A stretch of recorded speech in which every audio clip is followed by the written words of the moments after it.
The WishKeeper, a weapon whose story begins a while ago and involves two star-crossed lovers in the form of dragons, intertwined with an amazing, heartwarming story. Today we'll be going over what we know about the bow lore-wise, and we'll also be discussing a small detail that ties up the story in a nice little bow. Let's talk about it.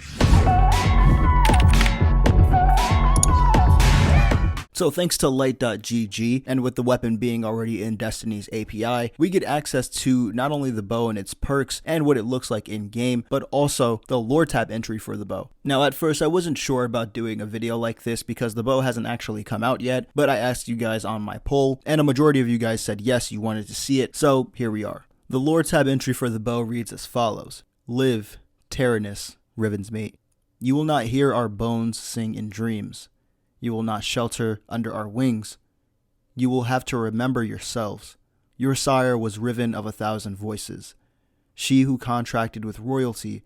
She who built the dreaming city and brought it to its knees.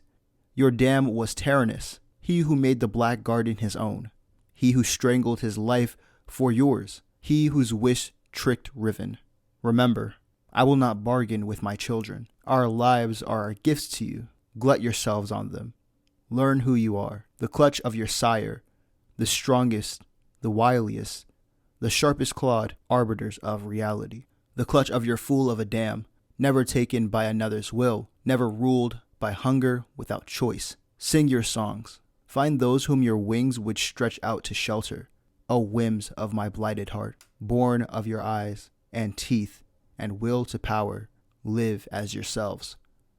Never less than that. So just by reading that, I think it's pretty obvious who's talking here. It's Riven talking to her eggs, or her children. And I just really want to point out one thing. I feel like it's incredibly hilarious, and I mean like so funny, that a dragon's name kind of sounds like Terrence, because Riven's mate, his name is Taranis, but when I first heard it, I thought it was Terrence. I kid you not, I have been laughing about that ever since I've seen the cutscene, and that's another thing that I wanted to talk about too. There's a cutscene that's leaked, and I won't show here because other people have tried to post it in the past, and it's gotten taken down, but in the cutscene it pretty much talks about the relationship between Taranis, or Terrence, and Riven, and I'll read over the dialogue now. I was not always a prisoner of the dreaming city.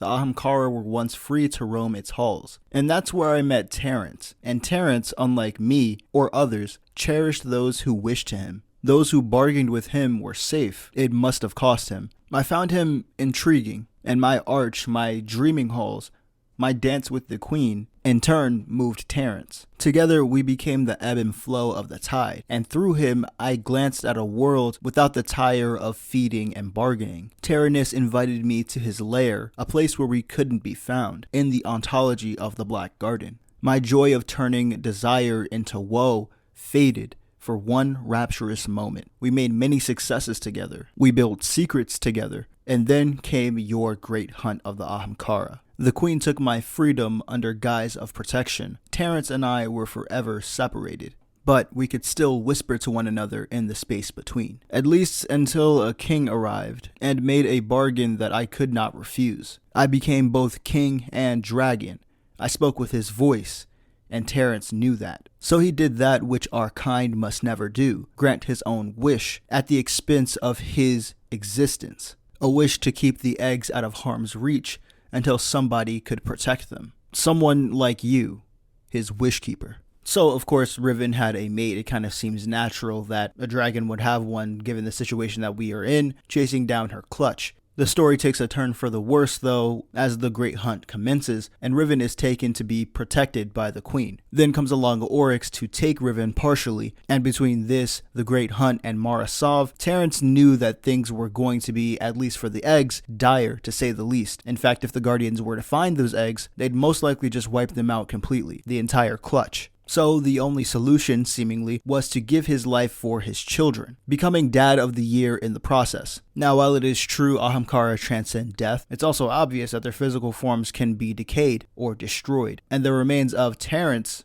are what the Wishkeeper becomes. And there we'll probably find it within Terrence's home. Now, I truly do think that this is a heartwarming story. I mean, like I said before, bro became Dad of the Year. W. Terrence. That's all I'm gonna say. One last thing I want to point out though, and it's probably something that we all missed, including me when I just read over it, but the grammar that's used between the lore in talking about the sire and the dam, I mean, if you look it up, guys, in real life at least, a dam is used for the mother of the children, and as it says in the lore tab entry, the dam was Terrence, but the sire was Riven of 1,000 voices, the sire being the animal's father. So biologically speaking, I mean, it would be pretty cool to discuss this right now actually. Would it be that the male Ahamkara are the ones that raise the young after getting pregnant, or maybe it's the females that give birth and sort of like the Cabal do, the males will take care and rear the child? Or rather, the female will lay the eggs and the male will take care of the eggs until they grow up. A lot of interesting stuff. I really can't wait until this bow comes out and we get to see the full picture. But so far that we know, this is all we got. I hope you did enjoy. If you did, hit that like button. If you want more content similar to this, hit that subscribe button, and I'll see you in the next one. Sub up, stay safe,